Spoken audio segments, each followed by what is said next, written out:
Soot by Traven Patton. One evening, there was an urgent meeting of Rock Island's Society of Kerosene Yellows, Risky. All the biggest and brightest lamps were in attendance. Boat lamps, street lamps, lighthouse lamps, hand lamps.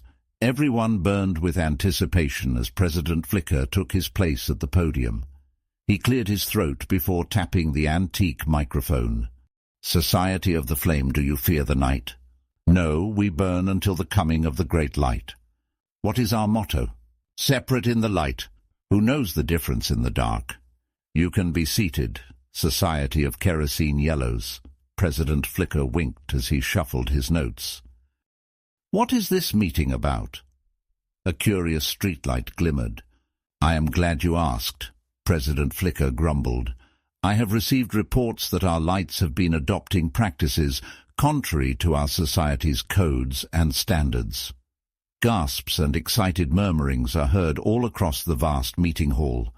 We have standards, a pub light asked.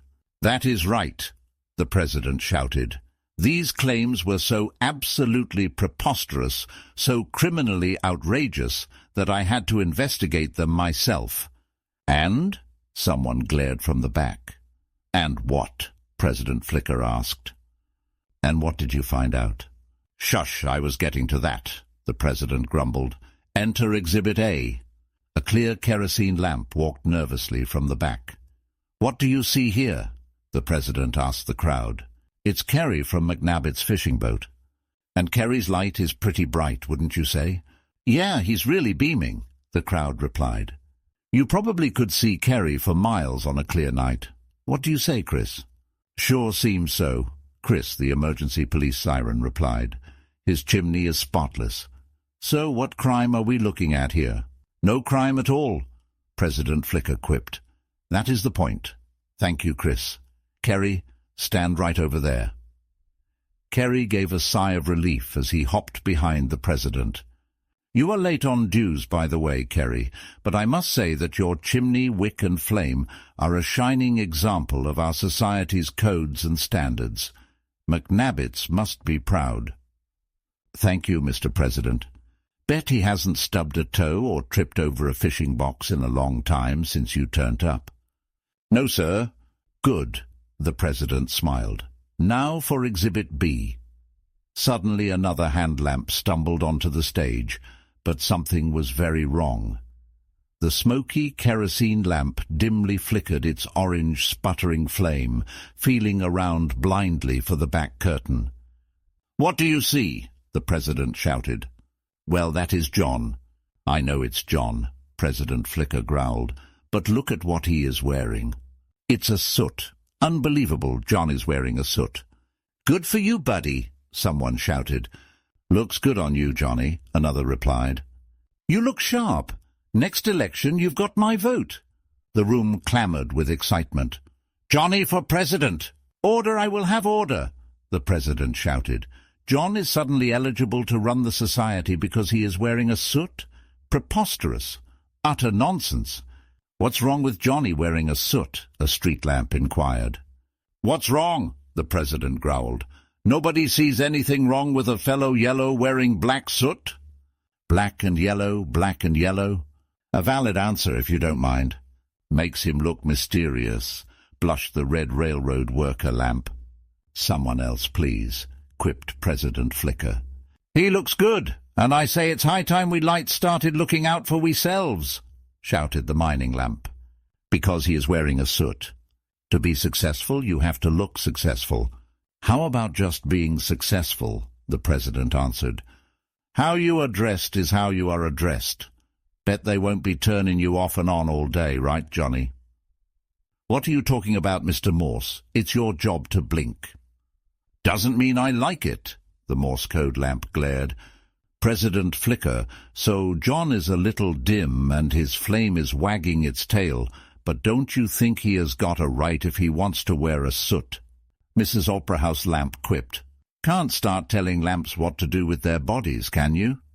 Way out of line, Mr. President, a beauty lamp shouted. What? This is ridiculous, President Flicker stammered. You squares are always pushing your standards. How about a new standard? Wear whatever you want." "Mr. Mood Lamp," the president shouted, "I believe the debauchery has finally gotten to your mind." "All I am saying is, don't be afraid of the shade, mi hermano." "This is not about shade at all, senor." "I say, dress to impress," a garden lamp shouted. "Yeah."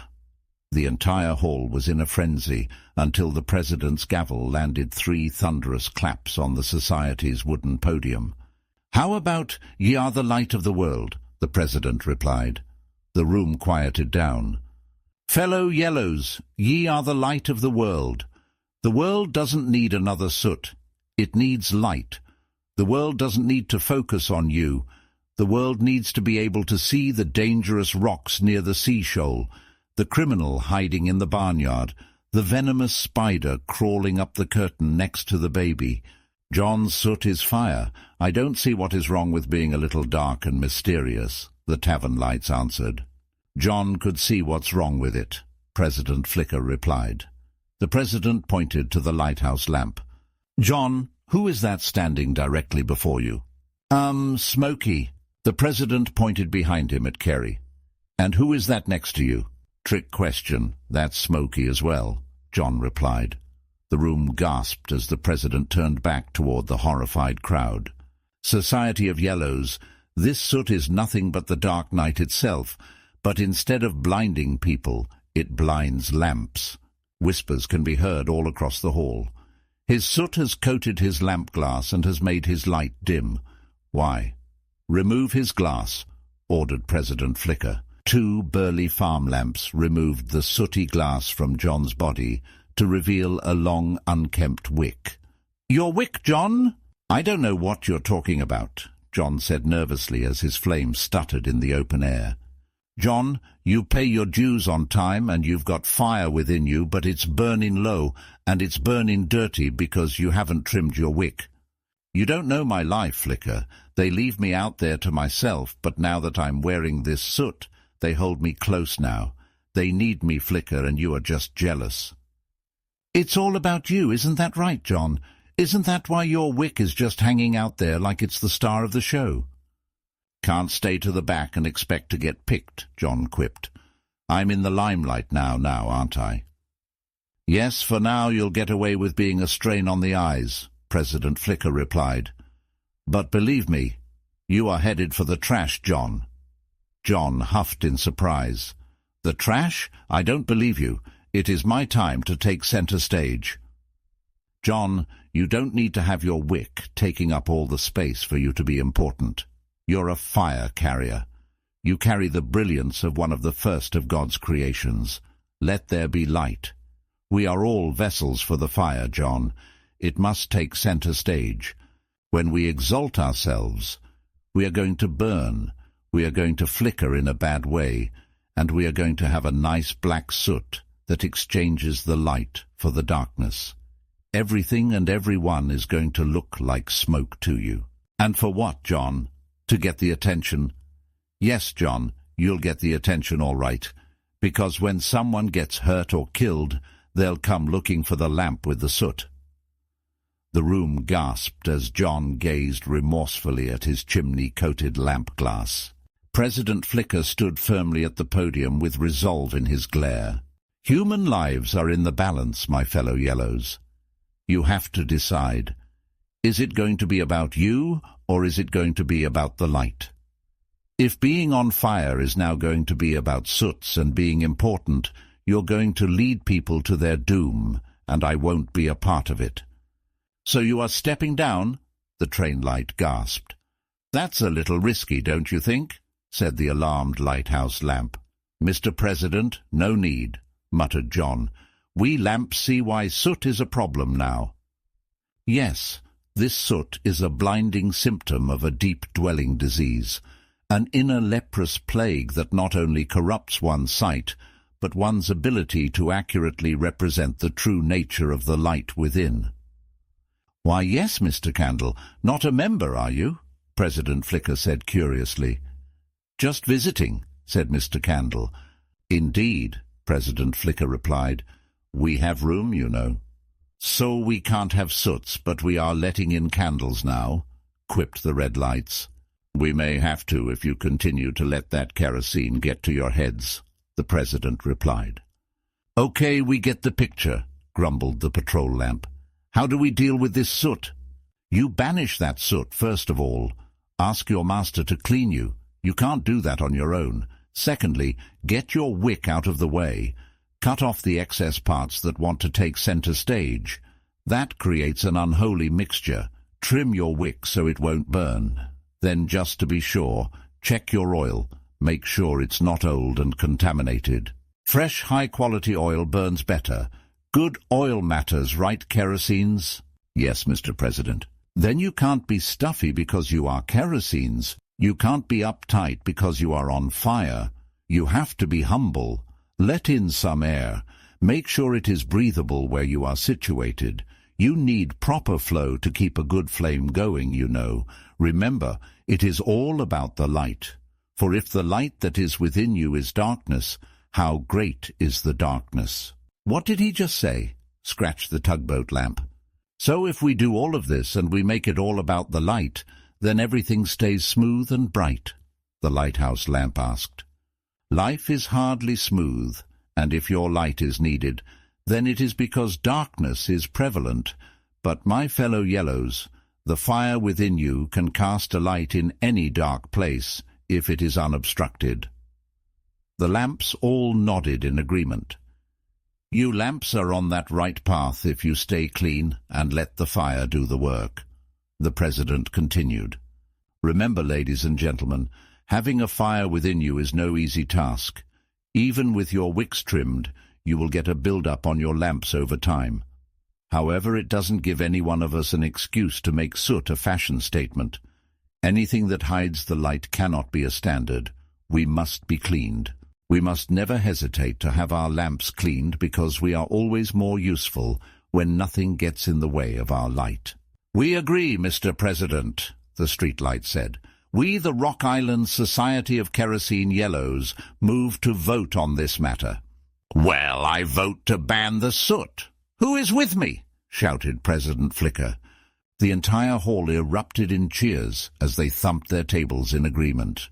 Hence, the Rock Island Society of Kerosene Yellows voted to overwhelmingly ban the upkeep of black soot on the chimneys of Rock Island's oil lamps. This decision kept the fledgling fishing community well lit and a safe harbor for years to come. Why is light so important? It allows us to drive safely in the night. It allows airplanes to operate safely in the dark, and it allows children to safely know the difference between a puppy and a snake. Light is amazing. One could understand why God began his creative work with this saying, "Let there be light." It guides us, protects us, and without it, creation would be lost and without expression. Jesus says, "I am the way, the truth, and the life." He said, "I am the light of the world." Isn't that amazing? He guides us, protects us, and gives us expression when the flame of his Holy Spirit lives within our hearts. We are his lamps. Yet if we are not careful to trim our wicks and clean our oil, it is easy to build up toxic soot and block the light of Christ from reaching creation. Is your lamp's light a true reflection of the way, truth, and life of Jesus Christ? If not, pray this prayer, "Not my will, but thine be done." Here are some scriptures that can help. Psalm 18:28. "For it is you who light my lamp. The Lord my God lightens my darkness." John 8:12. Again Jesus spoke to them, saying, "I am the light of the world. Whoever follows me will not walk in darkness, but will have the light of life." Matthew 5:14-16. You are the light of the world. A city set on a hill cannot be hidden, nor do people light a lamp and put it under a basket, but on a stand, and it gives light to all in the house. In the same way, let your light shine before others, so that they may see your good works and give glory to your Father who is in heaven. John 3:19-21. And this is the judgment. The light has come into the world, and people loved the darkness rather than the light, because their works were evil. For everyone who does wicked things hates the light, and does not come to the light, lest his works should be exposed. But whoever does what is true comes to the light, so that it may be clearly seen that his works have been carried out in God. John 12:35-36. So Jesus said to them, The light is among you for a little while longer. Walk while you have the light, lest darkness overtake you. The one who walks in the darkness does not know where he is going. While you have the light, believe in the light, that you may become sons of light. When Jesus had said these things, he departed and hid himself from them. If you enjoyed this story, please share it with someone else, and do remember to like and subscribe. This will assist us in getting more of these stories around the world.